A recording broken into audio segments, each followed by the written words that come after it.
여러분 반갑습니다. 행불선언 워로입니다. 지난 시간에 이어서 행복경 세 번째 대목을 소개해 드리겠습니다.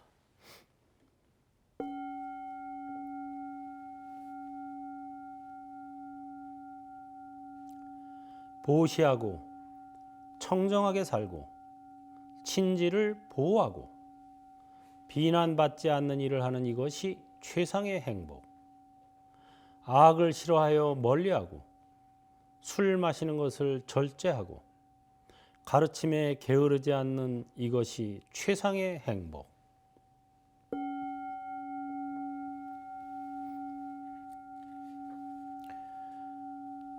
네, 많은 천신과 인간들이 최상의 행복을 소망하며 행복에 관해 생각하니 행복에 대해 설해 주소서. 이렇게 이제 부처님께 신들의 왕인 제석천왕이 수많은 신들을 같이 거느리고 와서 청을 했어요.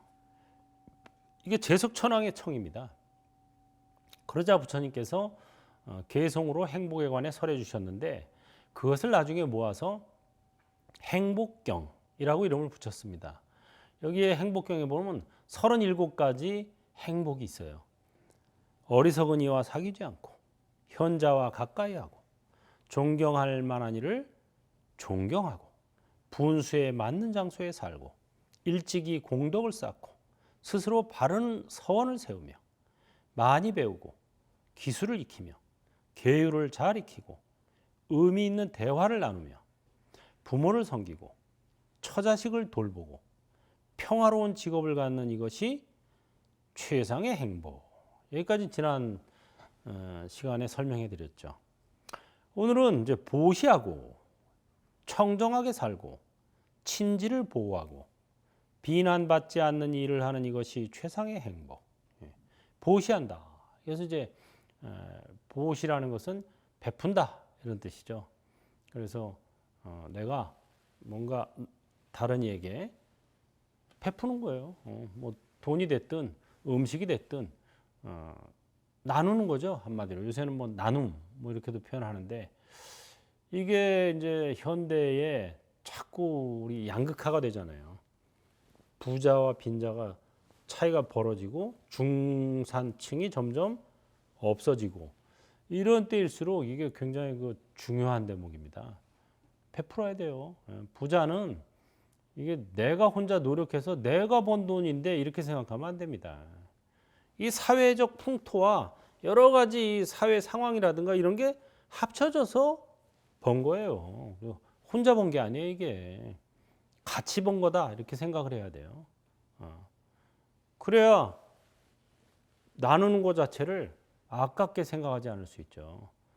같이 번 거예요. 우리가 시대적 상황 뭐 이런 게 다 국가적인 어떤 뒷받침, 국민들의 어떤 성원 이런 거 힘입어서 같이 가는 거지. 대기업이 그냥 뭐 우리가 잘해서 우리만 잘해서 이게 잘 되는 거다 이런 생각 가지면 그것은 곤란하죠.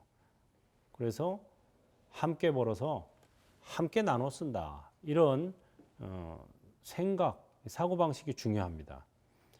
보시하고 청정하게 살고 청정하게 산다는 것은 살도운막 최소한 4가지는 잘 지켜야 돼요. 함부로 살생 생명 있는 것을 죽여서는 안 됩니다. 살생보다 오히려 방생을 해야죠. 방생하는 순간 살생에서 해탈하는 거예요. 해탈하기 쉽다 그랬죠? 해탈 어렵지 않아요. 내가 물고기라도 한 마리 사서 방생하면은 그 순간에 나는 살생에서 해탈한 거예요. 지금 있는 생명도 내가 살려주는데 죽이겠어요? 죽이겠다는 마음, 생명을 이게 거기서 해탈한 거예요. 그 순간에. 그 다음에 남에게 보시하는 순간 도둑질해서 해탈하는 거죠. 내 있는 것도 남한테 주는데 남의 것을 내가 억지로 빼앗는다 이런 생각은 벗어나는 거예요. 삿된 음행 안 하고 올바른 수행을 하면 삿된 음행에서 해탈하는 거고 그 다음에 진실한 말을 하는 순간 거짓말에서 해탈하는 거예요. 해탈하기 쉽다. 원래 부분 해탈은 그렇게 어려운 게 아닙니다. 그래서 불교에서는 계율을 부분 해탈이라고 불러요. 발화제 목차라 그러는데 발화제라는 말이 부분이라는 뜻이고 목차가 해탈이라는 뜻입니다. 그래서 어떤 계율을 지키는 순간 거기서부터 해탈한다 이 소리예요. 통해탈이 좀 어렵지만 통해탈도 어려운 게 아니에요. 결국 우리가 몸과 마음이 나다라고 하는 생각에서 해탈이야 통해탈이 됩니다. 몸도 아바타, 마음도 아바타 이렇게 생각하면 통해탈도 확 가까이 옵니다. 너무 쉬워요. 보시하고 청정하게 살고 친지를 보호하고 친지를 또 잘 보호하는 것 이것도 역시 행복의 한 가지 조건이죠. 또 비난받지 않는 일을 하는 이것이 최상의 행복. 이렇게 남들로부터 비난받을 만한 행동을 안 하는 게 최상의 행복이다. 악을 싫어하여 멀리하고 술 마시는 것을 절제하고 가르침에 게으르지 않는 이것이 최상의 행복. 악을 싫어하여 멀리한다. 불교의 칠불통계라고 7 부처님께서 공통적으로 설한 개송이 있어요. 그게 뭐냐? 제악막작 중선봉행. 모든 악은 짓지 말고 모든 선은 받들어 행하라. 자정기의 시제불교. 스스로 그 뜻을 청정하게 하면 이것이 모든 부처님의 가르침이다. 이거죠. 제악막작 중선봉행. 자정기의 시제불교. 짧은 내용이지만 다 들어있어요. 옛날에 중국의 조과 도림이라고 하는 선사가 계셨는데 이 선사는 나무 위에 올라가 살았어요. 전생에 새였나? 그것도 막 높은 나무, 무슨 전나무나 잣나무 같은 높은 나무에 올라가서 주로 있으니까 한 번은 이제 유명한 그 백거이라고 하는 아주 유명한 선비가 찾아왔어요. 그래가지고 이제 선사가 나무 위에 있으니까 스님 가르침을 주십시오 했더니 이 스님이 지금 제가 말씀드린 칠불통계를 가르쳐 준 거예요. 제악막작 중선봉행하라. 뭐든 악은 짓지 말고 묻 선은 받들어 행하라. 이렇게 했죠. 그랬더니 이 선비가 아니 그건 뭐 3살 먹은 애들도 아는 거 아닙니까? 나 같은 이런 대단한 선비가 큰 스님이 계시다 그래서 찾아와서 가르침을 청했는데 기껏 하신다는 말이 뭐 삼척동자도 아는 소리를 하고 계세요. 이랬죠. 그랬더니 조가 도림 선사가 하시는 말씀이 3살짜리 아이도 알 수는 있지만 80 먹은 노인도 실천하기는 힘드니라 이런 말 하는 거예요. 3살짜리 아이도 알아들을 수는 있지만 80 먹은 노인도 행하기가 힘들다 이거예요. 간단한 이치지만 왜? 사람들은 내로남불이거든요. 내가 하면 로맨스, 남이 하면 불륜. 그래서 악행도 그렇게 생각해요. 내가 악을 지으면 이건 어쩔 수 없어서 뭐 당연히 한 거고 남이 지으면 그거는 안 돼. 이런 생각이 인간의 그 이기적 유전자에 박혀 있습니다.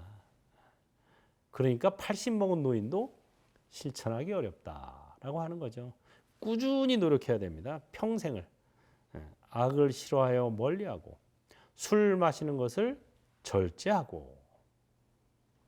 원래 그 5개 중에 불음주계가 있어요. 살도 음망 4가지 다음에 마지막이 불음주. 술 마시지 말라 하는 계율이 있는데 여기서는 술 마시는 것을 절제하고라고 나왔어요.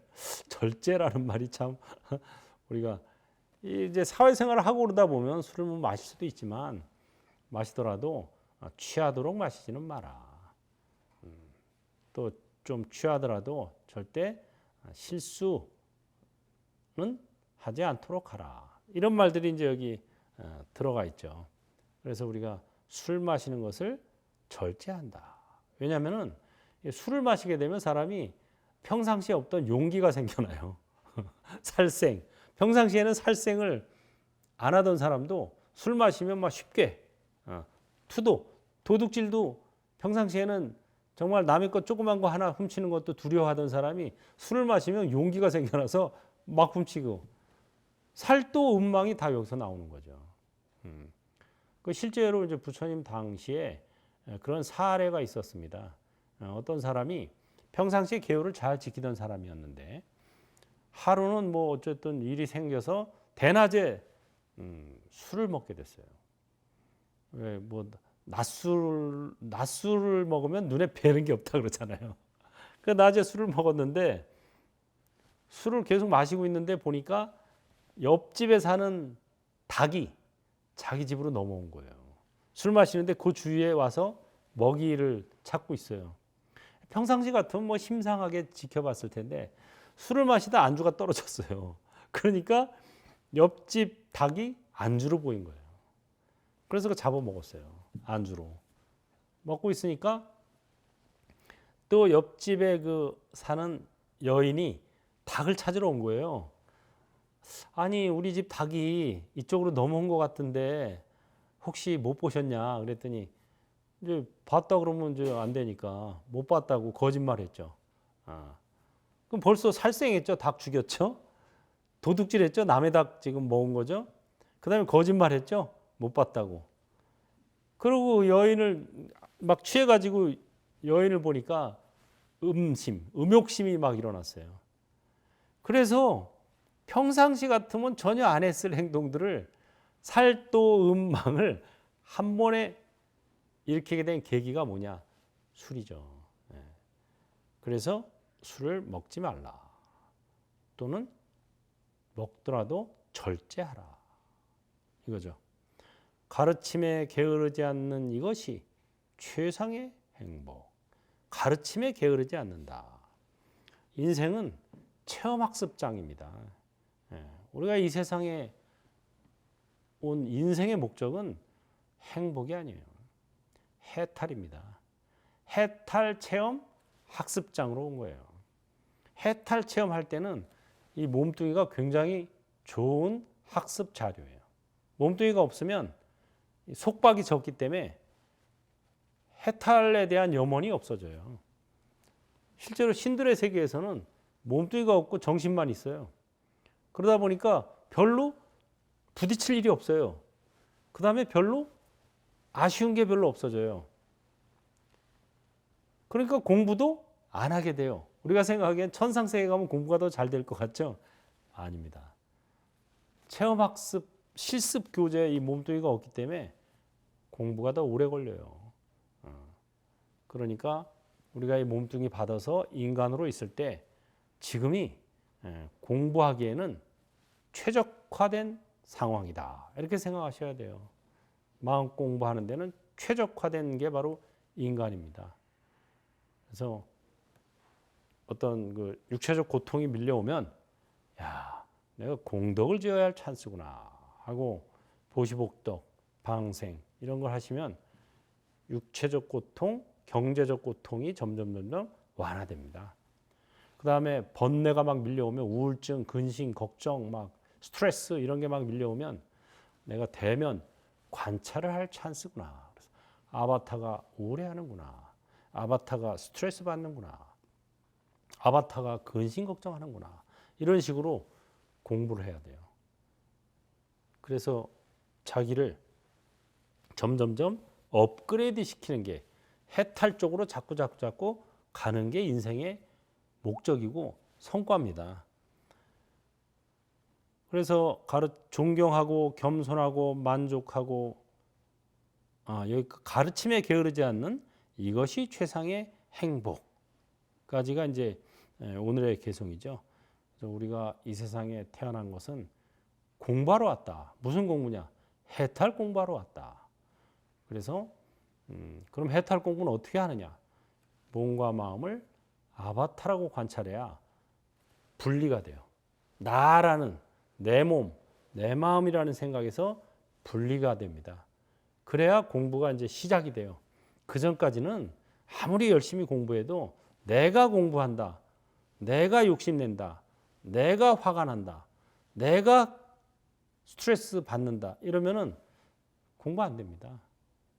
공부의 비결, 팁 제가 한 가지 딱 드리면 몸도 아바타, 마음도 아바타, 나도 아바타, 너도 아바타. 이 세상은 가상현실. 이렇게 해야 바꿀 수가 있어요. 변화시킬 수가 있습니다. 마하바냐 바라밀.